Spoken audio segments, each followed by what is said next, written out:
Back to that in a moment. I want to get to this now on a Fox News alert now. There's new video of workers at the Washington Navy Yard returning now for the first time since a gunman opened fire there, killing 12 people. That was Monday morning, 8:20 a.m. local time.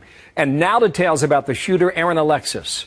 Police say he carried a sawed-off shotgun, and on the weapon, someone scrawled cryptic messages. Steve Centani back at the Washington Navy Yard today. What were the messages on this gun, Steve?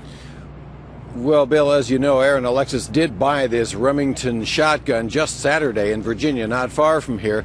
Into the wooden stock of that shotgun, someone had carved the words, "Better This Way," and also "My ELF," two different inscriptions. The second one particularly puzzling. Authorities don't know what either of these means. "My ELF" could refer to a computer program he might have been familiar with, or it could have referred to a low-frequency wave, as he had complained to police when he called them in August in Rhode Island that he thought that people were trying to penetrate him with microwave devices. So that could be one part of this. As we know, he did have a history of mental troubles. He had a spotty history when he was in the Navy.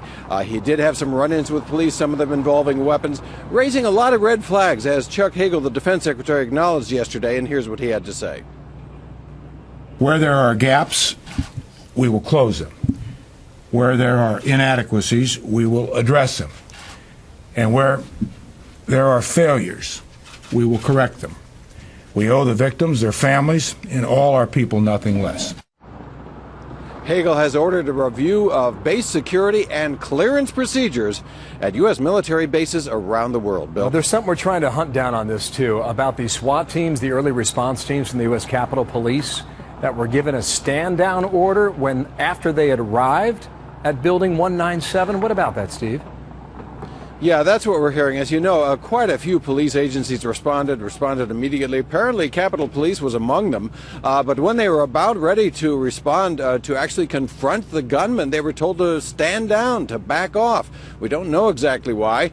Capitol Police not explaining exactly why. But the chief said they believe in mutual aid and cooperation, and put out a statement which says, in part, because of the concerns that have been raised and my strongly held beliefs, that is, in mutual aid, I have asked the Capitol Police Board to lead an independent fact review of our response, specifically our mutual aid efforts. Now, today, as you mentioned, people returning to work here at the Navy Yard, but not to Building 197, which was the scene of Monday's horrific shooting.